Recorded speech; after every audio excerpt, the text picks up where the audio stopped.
Today, Carter, we're doing a commemoration in honour of the terrible slaughter of our people between 1845 and 1852, and which is now properly known as the Holocaust, and in the Irish language, Untal Move, the Great Slaughter. The word which came down through history with the famine, and you can't have a famine in a country which is a major food producer throughout the entire crisis, which in parts of Ireland lasted for 7 years. And I'm talking to you from County Limerick, and County Limerick, Clare and North Cork, it lasted 7 years. And that's good country, it's good fertile country. But Ireland, it basically comes back to the occupation of Ireland by a foreign country and the exploitation of the resources of Ireland for a ruling class, a lot of whom were native Irish who had, as they say, taken the shilling. That was giving up their lands in re-grant, the surrender and re-grant of the Elizabethans in the late 16th century, and all these and before that as well. But when that major fight, which was led by the Earl of Desmond earlier and by the Princes of the North afterwards, that was for sovereign control of Ireland and for the rights, the civil rights and the religious rights of the Irish people.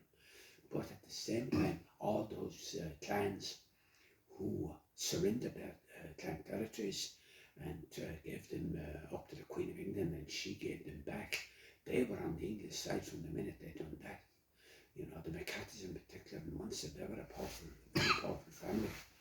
But I'm doing a small bit of writing about the O'Callaghan's, who held their lands under MacDonagh McCarthy in Kanturk, Barney of Duhallow. Well, they had, which was common under Tánaistrí, that under Brehon law, every male for 4 generations was entitled to be elected chief. And this man usurped the title from the legitimate this member of the O'Callaghan's, and to secure himself as O'Callaghan, which meant that he was in God. They were not a big clan now, but they were a wealthy clan. They had 10 miles of the Blackwater Valley and substantial lands north and south of it. The southern part, the Mugger Mountains, covered in wood.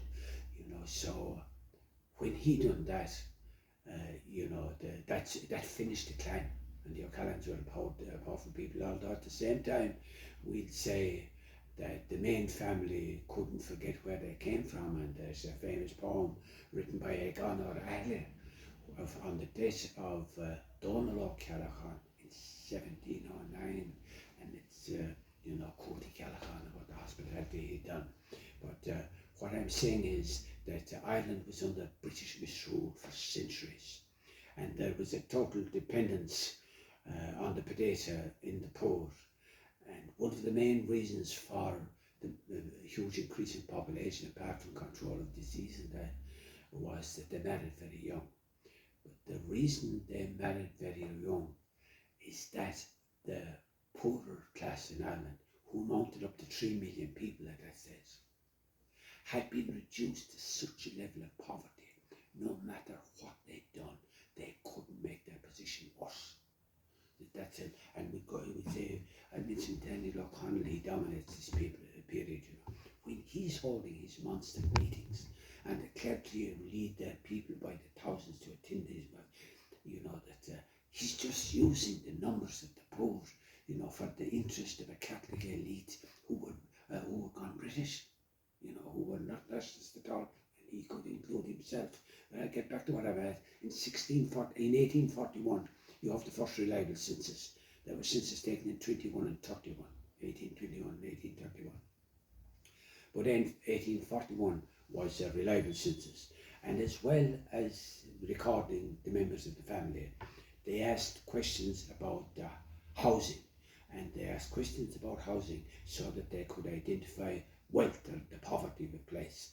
And they were divided into 4 classes. And I just deal with the bottom one, which was single room mud cabin. It could be a stone cabin if they were in a rocky place, but that was in a small minority of places. But that is concentrated that identifies where poverty is concentrated, and it's concentrated in Munster in particular, and then in Connacht. I want to call out these figures now.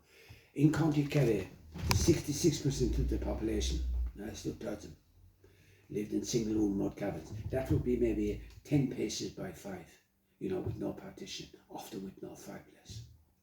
And no windows and smoke out the door and that. Mayo is second at 62%, at 63 nearly, 62.8. Clare then 56.8. Cork 56.7. Limerick 55.5. Galway 52.8. Sligo 50.5. In the province of Munster, 53.9%, and in Connacht, 53.6% of the population lived in these squalid houses. In Ulster, there's 35.3%, and in Leinster, 33.8%. And they're very often the county with the least number of cabins of the fourth class. And then they go on, the next one is a house with 2 windows, and then a house with 5 windows, and then a house above that class.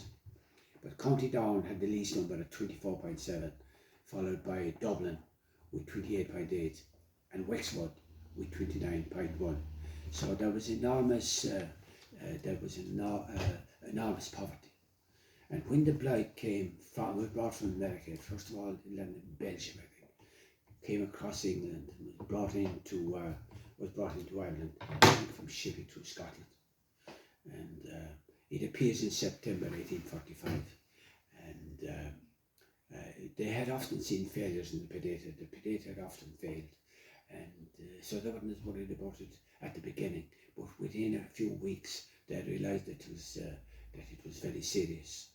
And blight is a funny thing, It can hit a district and it can save part of the district. It could hit a farm and leave one field alone. Dealing with atmospherics and that kind of thing. But by October anyway, it was obvious that there would be a catastrophic shortage of food for the poor. And at the same time, of course, that Ireland remained a major food producing country.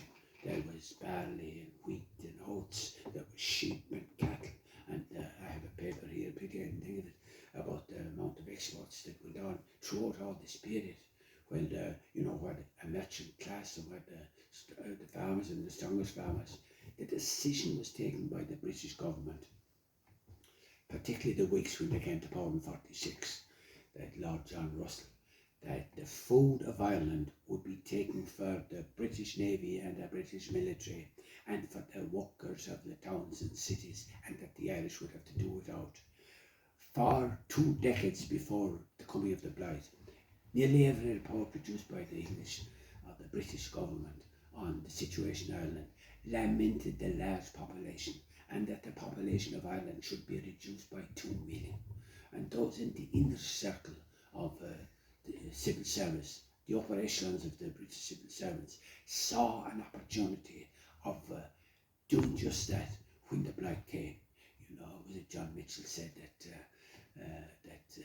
God sent the blight and the British made the famine. But we'll hear that. So we're going to